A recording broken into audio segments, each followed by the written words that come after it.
दोस्तों नमस्कार। मैं वीरेंद्र कुमार, आपका दोस्त और वेलनेस गाइड। आज मैं जिस विषय पर बात करने जा रहा हूँ वो निश्चित तौर पर आप इस वीडियो को पूरा देखें, सुने और देखने और सुनने के बाद ये समझ में आ जाएगा कि कैसे हम थोड़ी सी जानकारी के अभाव में हम अपने शरीर को बीमार करते जा रहे हैं। अगर ये थोड़ी सी जानकारी हमें अपने स्वास्थ्य के प्रति, वेलनेस के प्रति हो जाए तो शायद हमें किसी भी तरह का दवाई या डॉक्टर की ज़रूरत नहीं पड़ेगी। और वो जानकारी ये है कि जैसे हम अपने शरीर के बाहरी हिस्से को साफ़ करते हैं किसी भी चीज़ को लगा करके, यूज़ करके, क्या हम अपने शरीर के अंदरूनी पार्ट्स को सफाई कर पाते हैं, उन्हें डिटॉक्सिफाइड कर पाते हैं।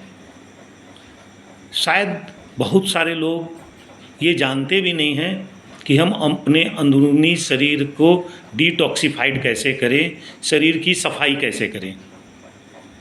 जैसे हम उदाहरण से बात करें कि हम गाड़ी चलाते हैं, हम अपने गाड़ी में मोबिल को बदलते हैं, तो जब भी हम मोबिल को बदलते हैं तो हम क्या करते हैं, पहले पुराने मोबिल को निकालते हैं, साफ़ करते हैं, फिर उसमें नया मोबिल को डालते हैं। ऐसा नहीं कि हम पुराने मोबिल में ही नया मोबिल को डाल दें। तब क्या होगा, अगर पुराना मोबिल को निकाले नहीं, उसकी सफाई नहीं करें और उसमें नया मोबिल डाल दें तो ये नया मोबिल भी तुरंत ख़राब हो जाएगा। उसी तरह का हमारा शरीर है। जब हम शरीर में जो भी चीज़ खाते हैं, चाहे कितना भी अच्छा चीज़, वो पूरा का पूरा हमारे मलमूत्र से बाहर नहीं आ पाता है। और शरीर हमारा इसका सिग्नल भी देता है कि हमारे शरीर के अंदर में गंदगी, टॉक्सिन जमा है। कैसे पता चलेगा?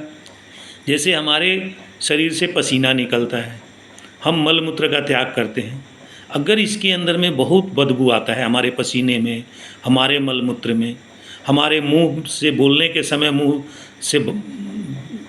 महकता है, जिसको बोलते हैं, मुंह से बास आता है, हमारे सांसों में बास आ रहा है, तो समझ लीजिए कि शरीर के अंदर में टॉक्सिन जमा है, शरीर के अंदर में गंदगी जमा है।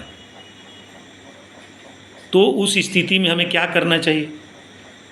क्या करें कि वो टॉक्सिन हमें निकल जाए। अगर हम उस टॉक्सिन को निकालने में सफल हो गए, कामयाब हो गए, तो हम पूर्णतः स्वस्थ अपने आप को पाएंगे। लेकिन बहुत सारे लोग जानते ही नहीं हैं कि टॉक्सिन को निकालना कैसे।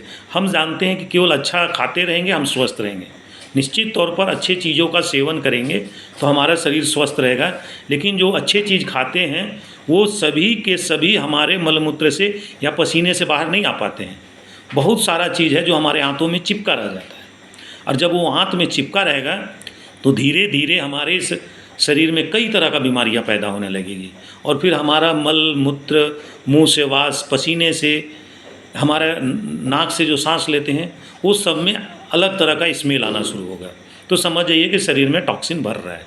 तो उसका एक सरल और सिंपल उपाय है, बहुत सरल उपाय है कि हम सप्ताह में एक दिन उपवास रखें। ऐसे भी हमारे भारतीय संस्कृति में, हमारे धर्म में, सनातन धर्म में उपवास की विधि है। लेकिन ज़्यादातर लोग जब उपवास करते हैं तो वो निर्जला उपवास करते हैं, मतलब उस दिन कुछ भी सेवन नहीं करते हैं, पानी का भी नहीं। ऐसा नहीं करना है। केवल हम सप्ताह में एक दिन उपवास करें, और उपवास के दिन में जो शुरुआत करें हम अपने सुबह का जो सेवन, पहला हम शरीर के अंदर में गर्म पानी डालें, नींबू निचोड़ के उसमें, और 1 गिलास गर्म पानी पी लें। उसके 1 घंटे के बाद 1 नारियल का पानी। नारियल का पानी समझ लीजिए कि हमारी धरती पर एक अमृत के समान है, जिसमें वो सब कुछ पाया जाता है जो हमारे शरीर को ज़रूरत है। उसके बाद दिन में जब 9-10 बजे के आसपास में हम किसी न किसी फल का जूस पी लें। जो फल का जूस उस समय हमारे पास उपलब्ध हो उसका जूस पीना।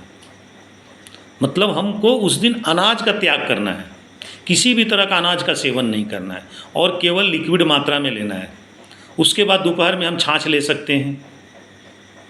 उसके बाद शाम होते होते पानी लेना ही है, और रात में हम दूध ले सकते हैं। और ये प्रक्रिया करने से हमारे जो लीवर है, जठर अग्नि है, वो कई गुना ताकतवर हो जाता है।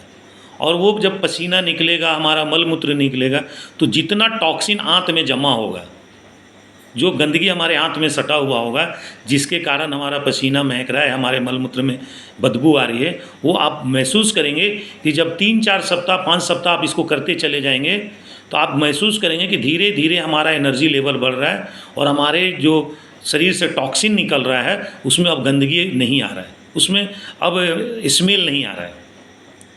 अगर हमारे शरीर से टॉक्सिन निकल रहा है और उसमें स्मेल नहीं आ रहा है, तो समझिए हमारा बॉडी डिटॉक्सिफाइड हो रहा है। और ये प्रक्रिया तब कब तक करना है? जब तक हम स्वस्थ और युवा दिखना चाहते हैं। हम चाहते हैं कि हम ताज़ ज़िंदगी स्वस्थ रहें, युवा दिखें, डॉक्टर के पास न जाना पड़े, किसी तरह का दवाई का सेवन न करना पड़े पूरे जीवन भर, तो हमें पूरे जीवन भर सप्ताह में 1 दिन, केवल 1 दिन, ज़्यादा नहीं, केवल सप्ताह में 1 दिन ये प्रक्रिया को अपनाएं। अनाज का सेवन न करें, किसी भी तरह का अनाज का, और ये लिक्विड का सेवन करें। पानी पीते रहें, नींबू निचोड़ करके, फल का रस, और कम से कम 2 नारियल का पानी, 1 नारियल का पानी आप सुबह सुबह पी लें, 1 नारियल का पानी दोपहर के बाद ज़रूर पी लें। आप पाएंगे कि 2-4-6 महीने में जो भी, अगर आपके पास पहले से कोई बीमारी है, चाहे वो बीपी हो, शुगर हो, अर्थराइटिक्स हो, उसमें आप देखेंगे बहुत तेज़ी से सुधार हो रहा है। वो बीमारी हमसे काफ़ी दूर जा रहा है और हम एनर्जेटिक होते जा रहे हैं। तो निश्चित तौर पर ये वीडियो आपको समझ में आया होगा, और हम उम्मीद भी करते हैं कि ये सुनने के बाद, समझने के बाद आप सप्ताह में 1 दिन ज़रूर अपने बॉडी को डिटॉक्सिफाइड करने का काम करेंगे। और आपसे एक और निवेदन होगा कि इस चैनल को हमारा सब्सक्राइब करें, बेल आइकन को दबाएं, कि हम आने वाले हमारी अगली वीडियो का आपको जानकारी मिल सके। नमस्कार।